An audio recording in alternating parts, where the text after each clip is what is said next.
আসসালামু আলাইকুম। আশা করি আমার সকল বন্ধুরা ভীষণ ভীষণ ভালো সুস্থ আছে। আলহামদুলিল্লাহ আমরা ভালো আছি। হ্যালো গাইস, ওয়েলকাম একটা চ্যানেল। প্রতিদিনের মতো নতুন একটা ভিডিওতে সবাইকে স্বাগত জানাই।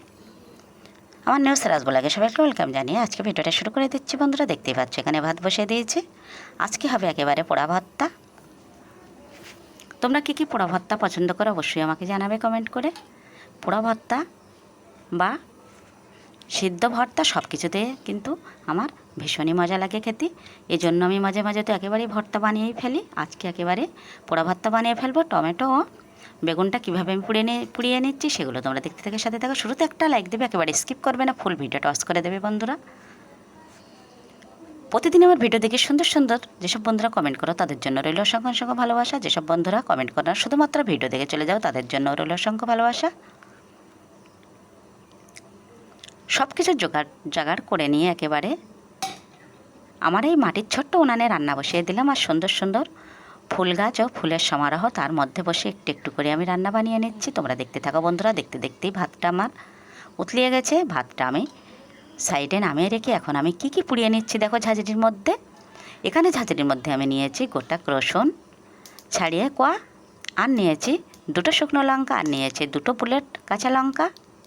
এগুলো আমি একটু পুড়িয়ে নেব। আর এই পোড়ানো ভর্তা দিয়ে ভর্তা মাখালে যে কী সুস্বাদু, কী মজার হয় বন্ধুরা, তোমরা চাইলে একদিন ট্রাই করে দেখতে পারো। আর বেগুনের মধ্যে এখন তো তেল লাগিয়ে নিচ্ছি, তাহলে কিন্তু ওই ছাইগুলো আর একেবারেই লাগবে না এর গায়ে। যেহেতু ভাতটা হয়ে গেছে, উনানে একেবারে গনগনে আগুন, তার মধ্যে আমি একটা বেগুন ফেলে দিলাম।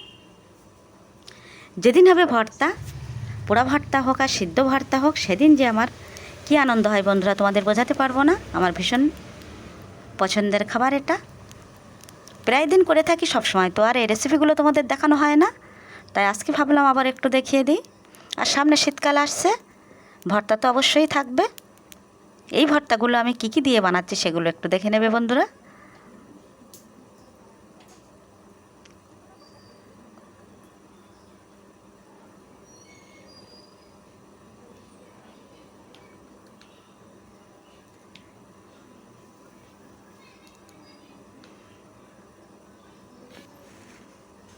প্রথমে একটা বেগুন পোড়াতে দিয়েছিলাম, সেটা তুলে নিয়ে আর একটা বেগুন দিয়ে দেবো। তারপরে একে একে টমেটোগুলোও কিন্তু দিয়ে দেবো।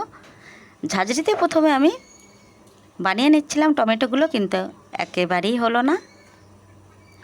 বেশি বেশি পুড়ে গেলে কিন্তু তিতা লাগবে, এজন্য হালকা হালকা একটু পুড়িয়ে নিয়েছি। এগুলো যখন পেঁয়াজের সঙ্গে মেখে নেব তখন বন্ধুরা খেতে অসাধারণ লাগবে। টমেটোগুলোই আমি যথারীতি তেল মাখিয়ে নিয়েছি। আর এখন একে একে আমি এভাবেই পুড়িয়ে নেব। শেষে কিন্তু এটাতে একেবারেই পুড়বে না, তখনই কিন্তু আমার উনানের মধ্যে দিয়েই দিতে হবে। একটু ঝামেলা পোড়া ভর্তা বানাতে গিয়ে, তবুও কিছু করার নেই। ভালো কিছু খেতে গেলে একটু কষ্ট তো বন্ধুরা করতেই হবে।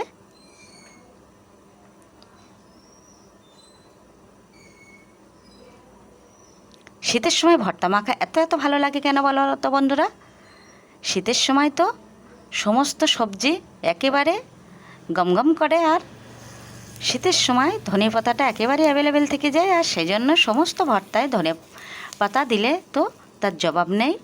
এত সুন্দর সুন্দর ভর্তা, এত এত টেস্ট হয়, সেটা আর বলার নয়। তোমরা কে কী ভর্তা পছন্দ করো আর এভাবে পুড়িয়ে একদিন খেয়ে দেখো, এর টেস্ট একেবারেই ভোলার নয়। বেকার বেকার আমার ঝাঁঝরিতে আমি কিন্তু টমেটো দিয়ে দিলাম, শেষে কিন্তু আমার ভিতরে ফেলতেই হলো ছাইয়ের মধ্যে। ওইটা কিন্তু বেশি টেস্ট হয়েছিল। যেহেতু তেল লাগিয়ে নিয়েছি, এই জন্য গায়ে একেবারেই ছাই জড়ায়নি, সুন্দরভাবে আমার সব হয়ে গেল।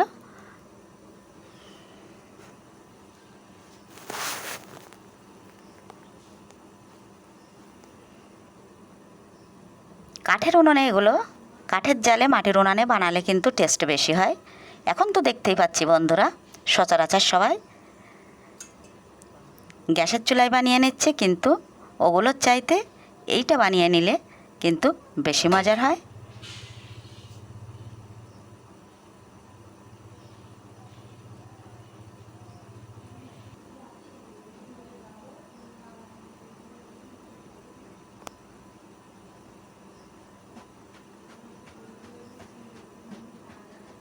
একেবারেই ভর্তা নিয়ে আমি চলে গেলাম ভাতও বেড়ে নেব। এখানে আমার সারামণি এসে গেছে, এখন একটু জ্বালাতন করছে। ওর সব কিছু চটজলদি বানিয়ে দিতে হবে, নয়তো ওর একেবারেই সহ্য নেই, ধৈর্য নেই। আমারই মতো অবশ্য, আমার একেবারেই ধৈর্য নেই। ও আবার আমাকে বলে, মা তোমার কি একটু ধৈর্য নেই? সব কিছু জোগাড় করে নিয়ে বসে গেলাম বন্ধুরা। সবগুলো এখন মাখাবো না। কাঁচা পেঁয়াজ দিয়ে ভর্তা এই জন্য মাখিয়ে রাখা যাবে না, অল্প আমাদের 2-3 জনের মতো বানিয়ে নিচ্ছি। আর তারপরে ছেলে যখন খাবে তখন আবার ওরা ঠিকঠাক করে বানিয়ে নেবে। এখন আমি বেগুনের খোসাটা ছাড়িয়ে নিচ্ছি।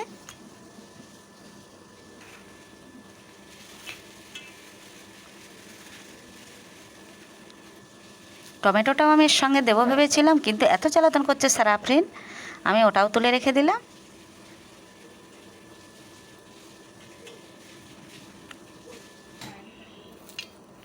রসুন লঙ্কাগুলো আমি কাঁচা পেঁয়াজ দিয়ে একটুখানি ভর্তা বানিয়ে নেব, একেবারেই ছোট্ট করে। এটা শুধুমাত্র আমার জন্য।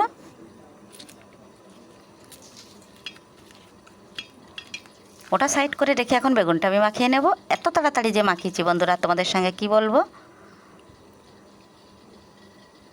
ভর্তা বানালে কিন্তু অনেক ধৈর্য ধরে ধীরে সুস্থে এগুলো বানাতে হয়, কিন্তু সেই সময় এসে গেছে আমার সারা আফরিন।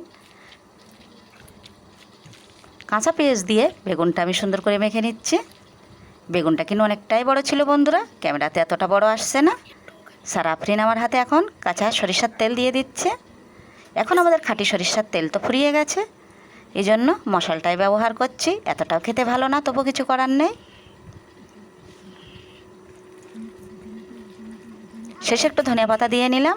আর সবগুলো ভর্তা তোমাদের সঙ্গে আর পুরোটা দেখানো হলো না বন্ধুরা, যেটুকু হয়েছে সেগুলোই দেখে নাও। সত্যি কথা বলতে কি আর কিছু কিন্তু লাগবে না আজকে আমার, একেবারেই আমি খাওয়া শুরু করে দিচ্ছি। নেক্সট ভিডিওতে দেখা হচ্ছে। ততক্ষণ আমার সকল বন্ধুরা ভীষণ ভীষণ ভালো সুস্থ থেকো। লঙ্কা ছাড়া সারামণিকে একটু দিয়ে দিয়েছি।